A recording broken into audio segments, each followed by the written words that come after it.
Wa ba'd, alhamdulillah kita bersyukur kepada Allah Subhanahu wa taala atas segala nikmat yang Allah Subhanahu wa taala berikan kepada kita, sehingga pada malam hari ini seperti biasanya setiap hari Ahad, setiap hari Sabtu malam Ahad diadakan kajian rutin yang seyogianya kajian rutin ini diisi oleh Pak Imam Muzakir, namun beliau masih berada di Banda Aceh. Mungkin insyaallah taala minggu depan sudah bersama bapak-bapak sekalian. Selawat juga serta salam marilah kita perbanyak kepada Rasulullah sallallahu alaihi wasallam. Allahumma shalli wa sallim ala nabiyina Muhammad. Karena dengan memperbanyak selawat kepada Rasulullah sallallahu alaihi wasallam, Allah akan angkat derajat kita dan yaumil kiamat kelak. Allah Subhanahu wa taala berikan syafaat nabinya dengan izin Allah Subhanahu wa taala. Yang saya hormati Ketua Ranting, Sekretaris PDM Atam, BKI Masjid, bapak-bapak, guru-guru kami, orang tua yang kami muliakan dan kami hormati. Kajian kita hari ini kajian yang insyaallah taala kajian yang menyejukkan hati kita. Kajian yang memang insyaallah taala menenangkan hati kita. Tak dibuat galau dengan pengajian kita pada malam hari ini. Kenapa? Karena pada malam hari ini kita akan membahas tentang sebab-sebab supaya hati kita ini lapang. Karena kalau hati kita lapang, itu besar sekali manfaatnya untuk melaksanakan ketaatan kepada Allah. Kalau hati kita sempit, itu sulit untuk melaksanakan ketaatan kepada Allah Subhanahu wa taala. Jadi untuk melaksanakan sesuatu yang sangat penting dan sangat agung, Bapak-bapak sekalian, itu dibutuhkan hati yang lapang. Ya, dibutuhkan kepada kita hati yang benar-benar luas, sehingga dengan hati itu bapak-bapak sekalian kita akan bisa melaksanakan apa yang diperintahkan oleh Allah dan apa yang dilarang oleh Allah Subhanahu wa taala. Satu contoh kisah Nabi Musa alaihissalam. Nabi Musa itu disuruh oleh Allah Subhanahu wa taala untuk menghadapi seorang raja yang paling zalim. Tidak ada raja di muka bumi ini yang paling zalim kecuali Raja Fir'aun. Ya, zalim sekali. Dialah yang mengatakan ana rabbukumul a'la. Sayalah Rabb kalian semuanya. Dia mengaku Tuhan. Ya, tidak ada raja yang penguasa di muka bumi ini dari sekarang ini yang mengaku seperti Fir'aun, tidak ada. Tapi Allah Subhanahu wa taala perintahkan kepada Nabi Musa alaihissalam untuk pergi menuju Firaun tadi. Tugas yang berat. Bagaimana tidak berat? Rajanya zalim, bengis, ya, otoriter, mengaku Tuhan, membunuh siapa saja yang berselisih pandangan dengan dia. Diutuslah Firaun. Diutuslah kepada Nabi Musa Firaun ini tadi untuk berdakwah. Allah katakan izhab ila fir'auna tagha. Ya Musa, pergilah kalian kepada Fir'aun, karena sesungguhnya Fir'aun itu adalah melampaui batas. Jadi apa sekali yang dikatakan melampaui batas ini berlebih-lebihan. Melampaui batas itu berlebih-lebihan. Jadi dalam kaidah apapun, dalam kaidah seorang muslim tidak ada yang namanya berlebih-lebihan, dan tidak ada pula yang namanya meremehkan. Tak boleh. Jadi seorang muslim itu harus adil. Dia berada di tengah-tengah. Al-adil. Muslim itu adil, adilun, di tengah-tengah. Jangan sampai ekstrem kiri berlebih-lebihan, jangan sampai ekstrem ke kanan, ya, meremehkan. Jadi kalau Allah perintahkan sholat, ya sholat sesuai dengan apa yang Allah perintahkan.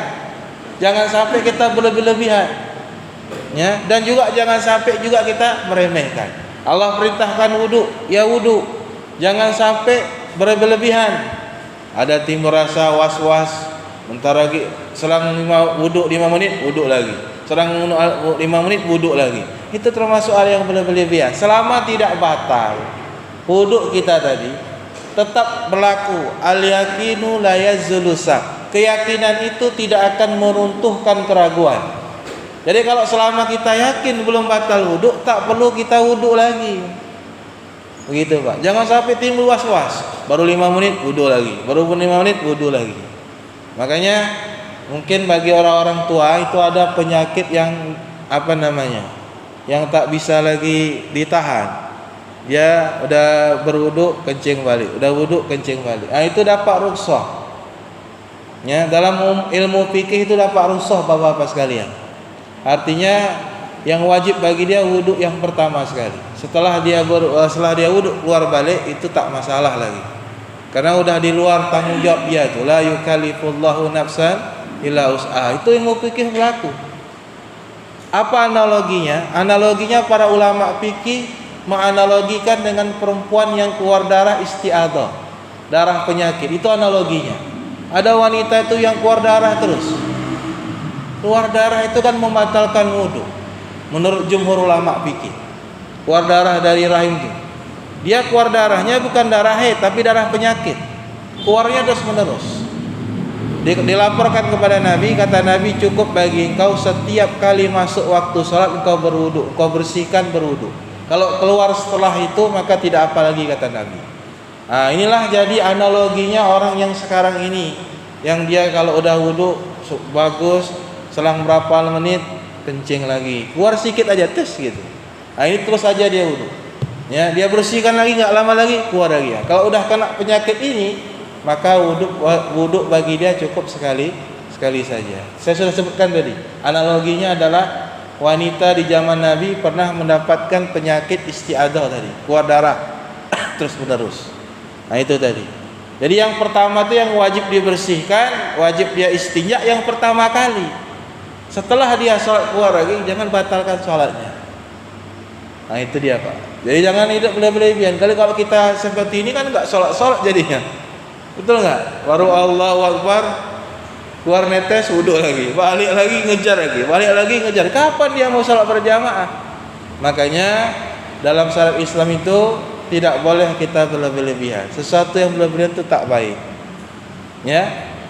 Jadi Bapak-bapak dan sekalian, jadi Nabi Musa ini Allah utus kepada Fir'aun yang sangat zalim. Kita biasanya kalau kita saja, kalau kita diutus kepada orang yang bermasalah, apalagi orang itu terkenal jahatnya, kita mundurlah. Tak mau nggak sanggup aku hadapi. Ya. Tapi Nabi Musa Allah perintahkan Allah menghadapi musuh yang paling zalim, orang yang paling bengis di dunia ini, yakni Firaun. Maka apa yang dilakukan pertama sekali oleh Nabi Musa alaihissalam? Nabi Musa karena musuhnya berat, Nabi Musa alaihissalam pertama kali minta dilapangkan dadanya oleh Allah Subhanahu wa taala. Kenapa? Karena kalau hati sudah dilapangkan, itu mudah menghadapi hambatan apapun, menghadapi ujian apapun, menghadapi apapun siap. Kalau hati ini dilapangkan. Makanya Nabi Musa alaihissalam berdoa, Rabbi sahri li sadri. Ya Allah ya Rabbku, lapangkanlah dadaku. Jadi disuruh Nabi Musa minta kepada Allah agar dilapangkan dadanya untuk menghadapi Fir'aun ini. Ini menunjukkan kepada kita Bapak sekalian betapa pentingnya masalah hati. Ya, oleh karenanya Nabi SAW itu pernah berkata kepada yakni Abdullah bin Mas'ud atau Mu'adz ibn Jabal. Saya lupa dalam hadisnya tadi. Apakah Mu'adz ibn Jabal, apakah Abdullah bin Mas'ud. Jadi salah satu sahabat ini mengatakan, ya Rasulullah, sesungguhnya kami telah beriman kepada Engkau. Kami telah beriman kepada Allah. Apakah masih ada yang kau khawatirkan kepada kami? Maka kata Nabi Rasul sallallahu alaihi wasallam, masih ada. Apa itu? Sesungguhnya aku khawatir kalau hati kalian itu Allah Subhanahu wa taala balikkan. Karena hati kita dibawa di genggaman jari jemarinya Allah. Nabi mengatakan sesungguhnya qulubukum, hati-hati kita ini di dalam genggaman jemarinya Allah Subhanahu wa taala. Siapa yang Allah kehendaki baginya untuk istiqomah, ya ditetapkan hatinya tadi. Tapi bagi siapa yang Allah kehendaki tidak istiqomah, ya Allah bolak-balik. Kalau sekarang mungkin mudah Bapak-bapak sekalian kita bisa masa hidup istiqomah. Tapi yang paling kita khawatirkan, Allah balikkan hati kita ketika dicabut nyawa kita. Itu yang paling kita khawatirkan. Itu dia. Makanya Nabi SAW mengkhawatirkan yang demikian ini. Maka Nabi SAW kata sahabat tadi, memperbanyak doa. Ya mukallibal qulub, tsabbit qulubana ala dini. Ya Allah, ya bolak-balikkan hati kami, tetapkanlah hati kami di atas agama kami, atas agamamu. Itu kita baca, Pak. Karena waktu kita ihtidar, waktu kita sakaratul maut, itu setan tetap datang menggoda kita. Enggak berhenti setan. Bukan berarti setan ketika Allah mau cabut nyawa kita, setan berhenti. Tidak. Disitulah setan paling kuat untuk menggoda kita, memalingkan kita daripada agama kita. Makanya ada orang yang wafat tapi tidak di atas agama Islam. Ya, na'udzubillah min dzalik. Makanya pada saat sakaratul maut itu kita butuh ketetapan hati kita. Mintalah kepada Allah dari sekarang, jangan pas sakaratul maut kita minta tak sanggup lagi kita. Kalau kita mau minta, mintalah dari sekarang supaya hati kita ketika dicabut nyawa Allah tetap di atas Islam. Ini yang paling penting. Ya, makanya para ulama itu walaupun mereka sholatnya enggak pernah tinggal, berjamaahnya tidak pernah tinggal, sholat malamnya tak pernah tinggal, sholat duanya tak pernah tinggal, khatam berbulan-bulan, khatam Quran, luar biasa ya. Tapi mereka takut dengan hal ini tadi. Sebagaimana satu contoh saya katakan, ada ulama besar namanya Sufyan bin Tsauri. Itu dia hafal, kalau nggak salah saya, 100.000 hadis. Hafal 100.000 hadis. Kalau hafal dengan sahabat dan dari sahabat, ini hafal dengan sanad-sanadnya. Dia ini digelar dengan Amirul Mukminina fil hadis, pemimpin dalam masalah hadis. Dia ini tadi. Tapi suatu hari ketika mau dia sakaratul maut, dia menangis. Maka muridnya datang. Wahai imam, engkau ulama besar, aku saksi atas engkau. Aku yakin tidak ada dosa besar yang kau lakukan, apalagi dosa-dosa kecil. Tidak ada yang kau lakukan dosa, aku saksimu, karena aku selalu menyertai engkau. Kata muridnya tadi. Kenapa engkau menangis luar biasa? Kata Sufyan bin Tsauri, sungguhnya aku khawatir. Aku nangis hari ini seperti nangisnya anak bayi meraung-raung, karena aku khawatir kalau Allah cabut nyawaku, tapi Allah palingkan hatiku kepada iman kepada selain Allah Subhanahu wa taala. Ini ulama, Pak. Punya kekhawatiran seperti itu. Maka betul kata Rasul, yang aku khawatirkan setelah kami beriman, kami telah beriman kepada Engkau ya Rasulullah. Kami telah beriman kepada Allah. Kami telah beriman dengan ayat-ayatmu, dengan apa yang Kau bawa. Apakah masih ada khawatir atas diri kami? Saya khawatir kepada kalian karena masalah hati. Hati itu bisa dibolak-balikkan oleh Allah Subhanahu wa taala. Maka ikhwani fiddin, Bapak-bapak sekalian, sangat perlu kita bahas ini. Ya, karena ini saya ambil dari kitab ulama terdahulu, kitab Ibnu Qayyim, tentang masalah melapangkan dada ini. Ya. Jadi kalau kita mau ngaji suluk, ngajilah suluk ini. Karena suluk kan banyak yang dibahas-bahas. Suluk, ilmu suluk itu sebenarnya ilmu akhlak. Kitab suluk itu kitab akhlak. Ya, kitab masalah hati. Bagaimana kita bisa dekat kepada Allah Subhanahu wa taala. Ya. Oleh karenanya